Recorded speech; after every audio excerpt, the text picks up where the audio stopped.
When I was a child, I never understood why my father's hands were always rough. They weren't like other fathers' hands, soft, warm, and gentle. My father's hands were cracked, scarred, and permanently stained with grease and dust. They carried the marks of a life. I was too young to understand. Back then I thought he was just busy. Now I know he was sacrificing everything. My father woke up every day before the sun. Not sometimes. Not when he had to. Every single day. At 4:30 in the morning the alarm would ring, but most of the time he was already awake. I remember opening my eyes in the dim light of dawn and seeing his shadow moving quietly across the room. He never made noise, never complained. He would wash his face with cold water wear. The same faded shirt and tie, his worn out shoes with careful hands. Then he would look at us. Always. Before leaving, he would stand by the doorway, for a moment watching me and my siblings sleep, as if that one look was enough to give him strength for the entire day. We weren't poor enough to starve, but we were poor enough to feel it every day. Our house was small, the walls had cracks. The fan worked only when it felt like it. Sometimes electricity would go out for hours and we would sit in the dark, pretending it was normal. But my father never let us feel hopeless. Study hard, he would say, his voice firm but calm. You want to live this life forever. At the time I didn't realize those words were not just advice. They were a promise. He worked 2 jobs. In the morning he worked at a construction site, carrying bricks, mixing cement, lifting things heavier than his own body. In the evening he worked at a small repair shop, fixing machines, tools, anything people brought to him. And at night he came home exhausted, but he still smiled. I remember one evening clearly. I was sitting with my books, frustrated, angry at a math problem I couldn't solve. I threw my pencil across the room. "I can't do this," I shouted. My father had just come home. His clothes were covered in dust, his face tired, his shoulders heavy, but he didn't get angry. He walked over, slowly picked up my pencil and handed it back to me. "Try again," he said gently. "I don't understand it," I complained. He sat beside me. "I don't understand it either," he admitted with a small smile. I looked at him confused. "Then how can I solve it?" He placed his rough hand on my head. "You will understand. You have something I didn't have a chance." That night he stayed awake with me, not because he knew the answers, but because he believed I could find them. Years passed.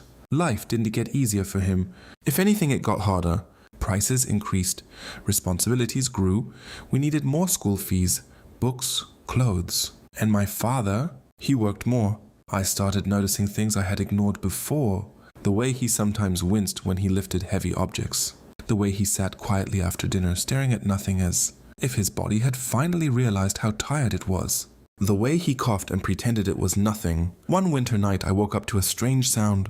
I walked out of my room and found him sitting alone, holding his hands. They were bleeding. Small cuts, fresh and deep. "Baba," I whispered. He looked up quickly and smiled. "It is nothing," he said, but I knew it wasn't a nothing. I ran to get a cloth and wrapped his hands carefully. "They hurt," I said. He looked at me for a moment. Then he said something I will never forget.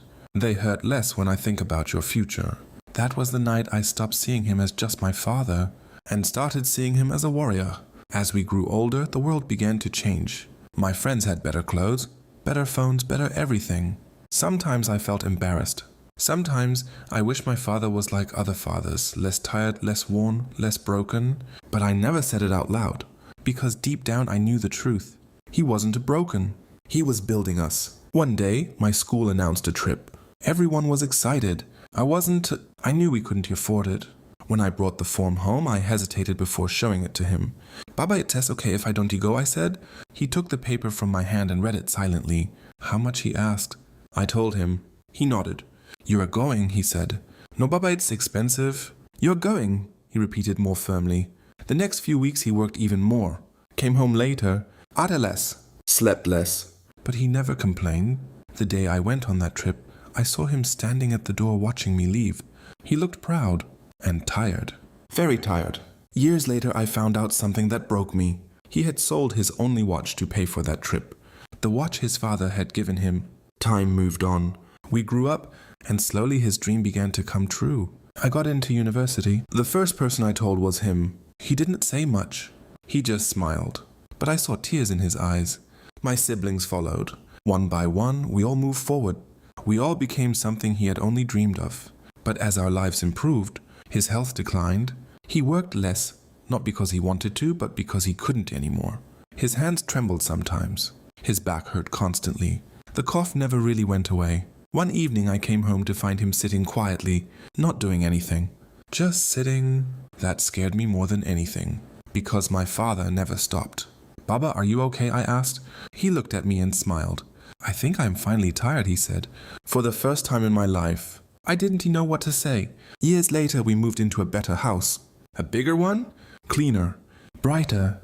We gave him his own room, a comfortable bed, everything he never had. But he didn't need much.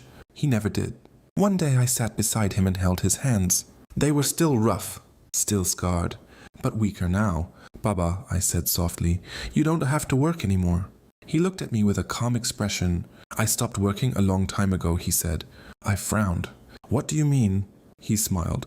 "My work was to build you, and you are standing now." Tears filled my eyes, because I finally understood he never worked for himself, not even once. Everything he did, every drop of sweat, every sleepless night, every pain he ignored, was for us. And the hardest part, we didn't even realize it until it was too late. My father passed away quietly, the same way he lived, without asking for anything, without complaining. At his funeral, people spoke about him. Hard-working man, strong man, good father. But those words didn't feel enough, because they didn't capture the truth.